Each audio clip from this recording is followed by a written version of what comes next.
ہاتھوں کے نشان یہاں نظر آ رہے ہیں۔ تو لوگوں نے پوچھا اس سے کیا سمجھ میں آیا آپ کو؟ کہا دیکھو 10 انگلیاں ریت پر ایسی کھلی ہوئی پڑی دکھ رہی ہیں، اور میرا ماننا یہ ہے کہ جب نبی پاک صلی اللہ تعالیٰ علیہ وسلم سجدہ کرتے تھے تو 10 انگلیاں ملی ہوئی ہوتی تھی، اور یہ شخص جس کو تم عبادت کرتا ہوا دیکھ رہے ہو اس کی انگلیاں پوری پھیلی ہوئی ہیں، جو حضور کی سنت پر عمل نہیں کرتا میرے نزدیک وہ ولی ہو نہیں سکتا، وہ ولی نہیں ہو سکتا۔ ایک سنت کو ترک کرنے پر غوث پاک فرماتے ہیں کہ میں اس کو نہیں مانتا ولی۔ اب آپ اندازہ کریں لوگوں نے تو پتہ نہیں کس کو ولی بنا لیا ہے، کیسے کیسے باباؤں کے پیچھے یہ گھوم رہے ہیں۔ وہ ایسے بابا جن کے نماز کا کوئی ٹھکانہ نہیں، دن بھر قوالی میں بیٹھے رہتے، نماز کے بارے میں پوچھو تو کہیں گے مکہ میں پڑھتے ہیں، مدینے میں پڑھتے ہیں۔ یہ سب شیطان ہیں۔ شیطان اس طرح کے چہرے بنا کر کے امت کو گمراہ کرتا ہے۔ ہمارے علاقے میں ایک مرید صاحب آئے ہوئے تھے کافی سال پہلے، کسی پیر صاحب کی، انہوں نے کہا تھا کہ ہمارے پیر صاحب کی نماز اللہ نے معاف کر دیا ہے۔ میں نے پوچھا تھا کہ کیوں؟ کہا اتنا تقویٰ ہو گیا، اتنی عبادت کیے ہیں کہ ان کو اب یہ ظاہری نماز کی ضرورت نہیں ہے، وہ باطنی نماز پڑھتے ہیں۔ میں نے ان کو ایک سپرے مارا تھا، وہ ابھی تک آئے نہیں واپس۔ کہا شریعت میں 4 لوگوں پر نماز معاف ہے، نابالغ بچہ ہو تو نماز معاف ہے، دوسرے پاگل ہو دماغی نہیں ہے تو بھی نماز معاف ہے، اور تیسرے عورت کی جو ماہواری آتی ہر مہینے حیض کے دنوں میں عورت کو نماز معاف ہے، چوتھے بچے کی ولادت ہو جائے عورت، اس کے بعد اس کو نفاس جو آتا ہے وہ 40 دن تک بھی ہو سکتا ہے میکزیمم، اتنے دن عورت کو نماز معاف ہے۔ یہ 4 لوگ ہیں جن کو نماز معاف ہے۔ میں نے مرید صاحب سے کہا تھا پیر صاحب کو پوچھ لینا ان 4 میں آپ کیا ہو؟ یا تو تمہارا پیر نابالغ ہوگا اس لیے نماز معاف ہو گئی، یا تو پاگل ہوگا اس لیے معاف ہے، یا تو پھر وہ 2 کیٹیگری جو بڑی ڈینجر ہے۔ پوچھ لینا میرے عزیزو، غوث پاک پر نماز معاف نہیں ہوئی تو ایرے غیر نتھو کھیرے کی بات کیا ہے؟ سلطان الاولیاء غوث پاک رضی اللہ تعالیٰ عنہ کے ساتھ یہ ہوا تھا، آپ نماز پڑھ رہے تھے، بادل کا ٹکڑا ایک سایہ بن کر کے آپ کے اوپر طاری ہوا اور اس سے آواز آنے لگی، اے عبد القادر میں نے تجھ پر سارے حرام کو حلال کر دیا ہے، میں نے تجھے نماز معاف کر دی ہے، تو نے اتنی عبادت کر ڈالی۔ بادل کے ٹکڑے سے آواز آئے کہ عبد القادر میں نے سارے حرام حلال کر دیے تم پر اور نمازیں معاف کر دی۔ لیکن وہ ایسے ویسے لوگوں کی صحبت پائے ہوئے اور موسمی طریقوں کے ولی نہیں تھے۔ غوث پاک رضی اللہ تعالیٰ عنہ شان محبوبیت پر فائز تھے۔ آپ نے برجستہ کہا یہ آواز رحمان کی نہیں ہے، یہ شیطان کی ہے۔ جب نبی پاک صلی اللہ علیہ وسلم پر نماز معاف نہیں ہوئی تو میں کون ہوتا ہوں؟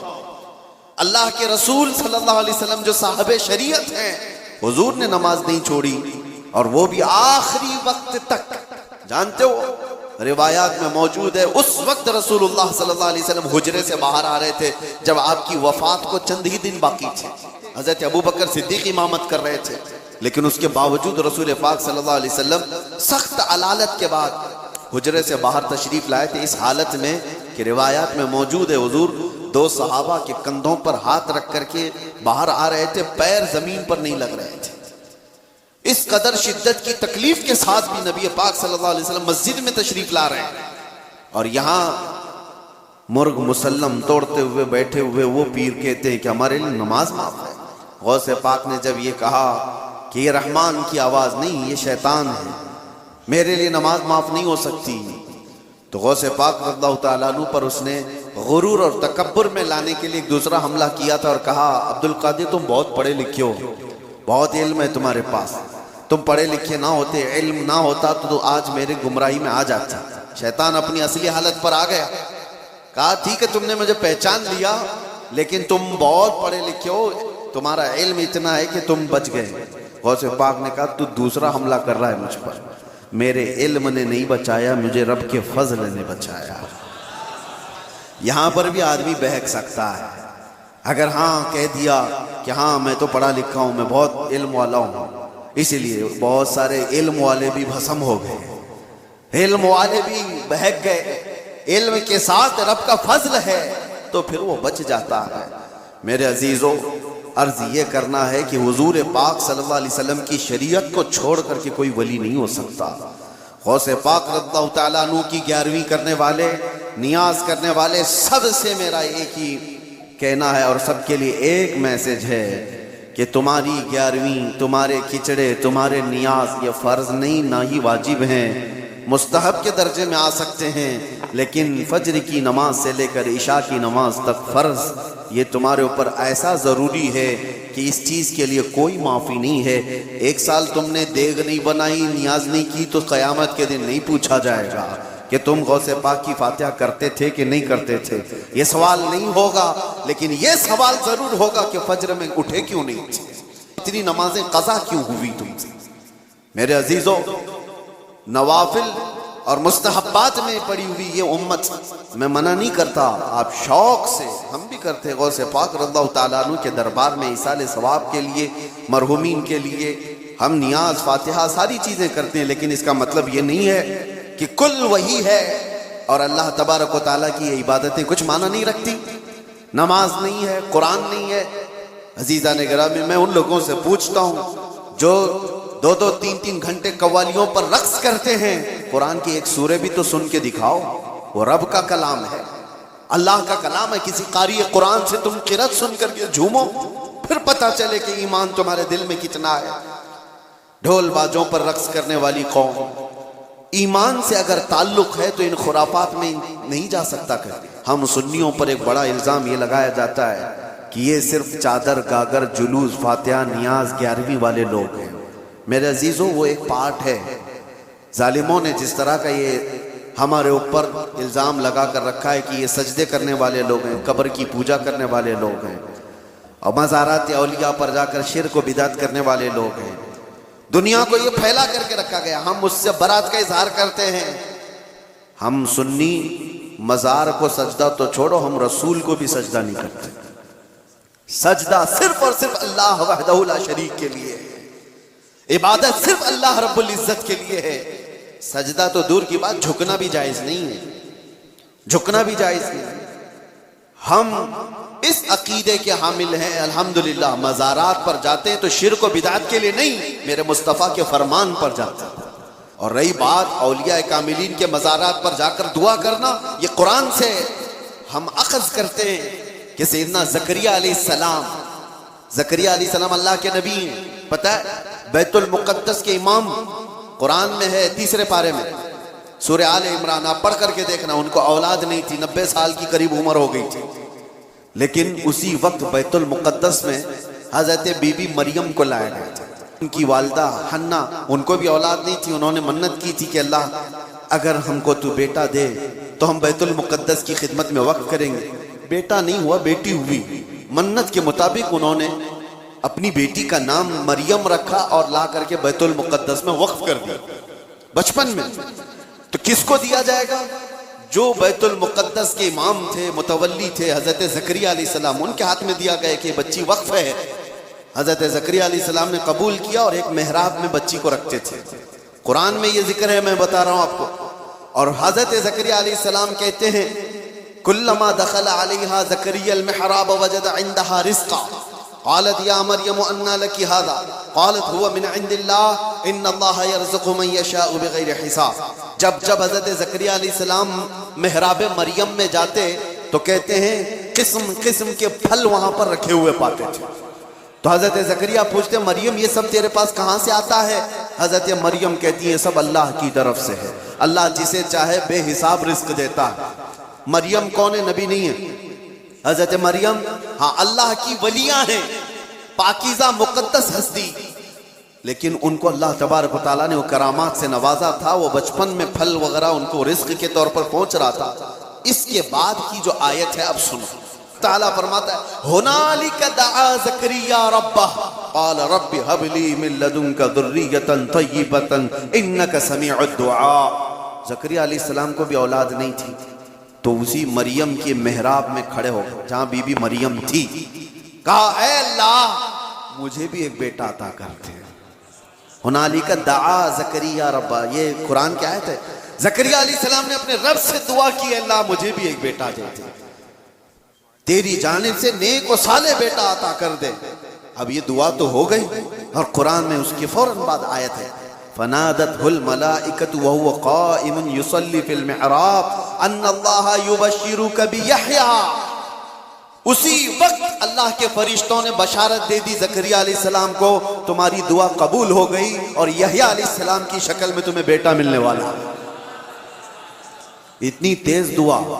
اب میں آپ کو بتاتا ہوں یہ آیت میں کیوں پڑھ رہا ہوں اور کیوں آپ کے سامنے رکھ رہا ہوں۔ زکریا علیہ السلام خود اللہ کے نبی، اور جہاں کے امام ہے وہ بیت المقدس ہے، دنیا کا سب سے مقدس ترین مقام اس وقت بیت المقدس میں حضرت زکریا علیہ السلام جہاں عبادت کرتے تھے وہیں پہ دعا بھی تو کر سکتے تھے، وہیں پر دعا کر سکتے تھے، لیکن قرآن یہ کہتا ہے وہ محراب مریم میں آ کر کے دعا کر رہے ہیں۔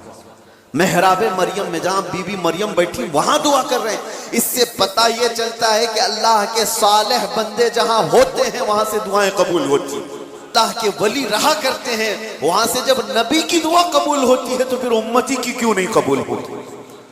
اور فوراً دعا قبول ہوئی اور بیٹا بھی ملا۔ اب یہ لوگ کہتے ہیں غریب نواز کے یہاں جاتے ہیں تو کیا بیٹا ملتا ہے؟ بیٹی ملتی ہے، اولاد مانگنے جاتے ہیں۔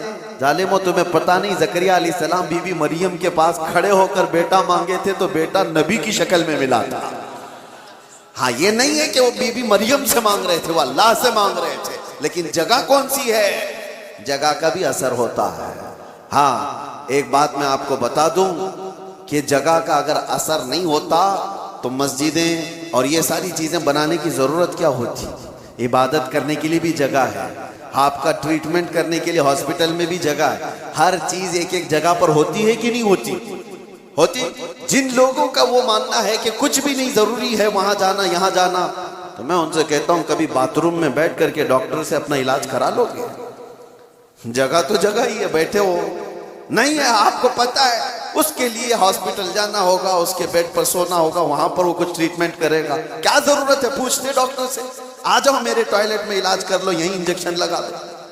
میرے عزیزو گندگیوں میں بیٹھا ہوا آدمی وہ اپنا علاج کرانے کے لیے بھی اٹھ کر کے چلا جاتا ہے۔ بلا تشبیہ بلا تمثیل میں آپ سے کہہ رہا ہوں کہ ہم پتہ نہیں کیسے کیسے گناہوں میں مبتلا ہیں، یہاں سے نکل کر کے ہم ان پاک ستھری جگہوں میں جاتے ہیں جہاں اللہ کے ولی آرام فرما، اور اس جگہ پر کھڑے ہو کر ہم اللہ ہی سے دعا کرتے ہیں، اور پاکیزہ مقام کی برکت سے اللہ دعائیں قبول کرتا ہے۔ یہ ایک چیز نہیں ہے، ایسی کئی مثالیں ہیں، کئی مثالیں۔ حدیث الاسراء والمعراج جو حضور صلی اللہ علیہ وسلم کے معراج کا سفر ہے، اس سفر میں ایک روایت یہ بھی ملتی ہے کہ ایک جگہ پر حضور پاک صلی اللہ علیہ وسلم رک گئے۔ حضرت جبرائیل امین نے کہا یہاں پر آپ 2 رکعت نماز پڑھ لیں۔ حضور پاک صلی اللہ علیہ وسلم نے وہاں پر 2 رکعت نماز ادا کی اور اس کے بعد پوچھا جبرائیل سے یہ کون سا مقام ہے؟ تو حضرت جبرائیل علیہ السلام نے کہا اے اللہ کے نبی یہ وہ جگہ ہے جہاں حضرت عیسیٰ علیہ السلام کی پیدائش ہوئی تھی، بی بی مریم سے حضرت عیسیٰ علیہ السلام کی پیدائش ہوئی تھی، وہاں پر حضور پاک صلی اللہ علیہ وسلم نے 2 رکعت نماز ادا کی۔ ہاں جگہ کو آپ صلی اللہ تعالیٰ علیہ وسلم نے اپنے نماز کا مصلی بنایا۔ اس روایت سے میں آپ کو بتانا چاہتا ہوں جہاں عیسیٰ علیہ السلام پیدا ہوئے وہاں ہمارے نبی نماز پڑھے، اور جہاں میرے مصطفیٰ پیدا ہوئے ہو کیا وہ جگہ دعاؤں کی قبولیت کی نہیں ہو سکتی؟ صرف اتنا ہی نہیں میرے عزیزو، مقدس مقامات کو اللہ تبارک تعالیٰ نے خود فرمایا ہے کہ آپ خانہ کعبہ جاتے ہیں طواف کرنے کے لیے، طواف کرنے کے بعد جیسی طواف ختم ہوتا ہے اس کے بعد سب سے پہلا کام آپ کا کیا ہے؟ قرآن کہتا ہے پہلے پارے میں وَاتَّخِذُوا مِن مَقَامِ إِبْرَاهِيمَ مُصَلَّى، مقام ابراہیم کو اپنی نماز کی جگہ بنا لو۔ مقام ابراہیم ہے کیا چیز؟ ایک پتھر ہے، اس پر ابراہیم علیہ السلام کے 2 پیروں کے نشان ہیں، تو اس پتھر کے پاس رب تبارک و تعالیٰ فرماتا ہے تم اپنی نماز پڑھو، حاجی ہو کہ معتمر ہو کہ خالی طواف کرنے والا ہو، 7 چکر طواف کے بعد مقام ابراہیم پر وہ ضرور 2 رکعت نماز پڑھے گا۔ ان کو پتہ نہیں جو اعتراض کرنے والے وہ پوچھتے نہیں کہ پتھر کو عبادت کر رہے ہیں لوگ، یہاں پہ پتھر کو سجدہ کرنے جا رہے ہیں۔ نہیں ظالموں، پتھر کو سجدہ نہیں کر رہے، یہ رحمان کا حکم ہے، رحمان کا حکم ہے، اس لیے حکم ہے کہ وہ پتھر اب افضل ہو گیا جس پر اللہ کے نبی کے پیروں کے نشان ہیں، جس پر کھڑے ہو کر ابراہیم علیہ السلام نے پورے کعبے کی عمارت تعمیر کی تھی، وہ پتھر افضل ہو گیا۔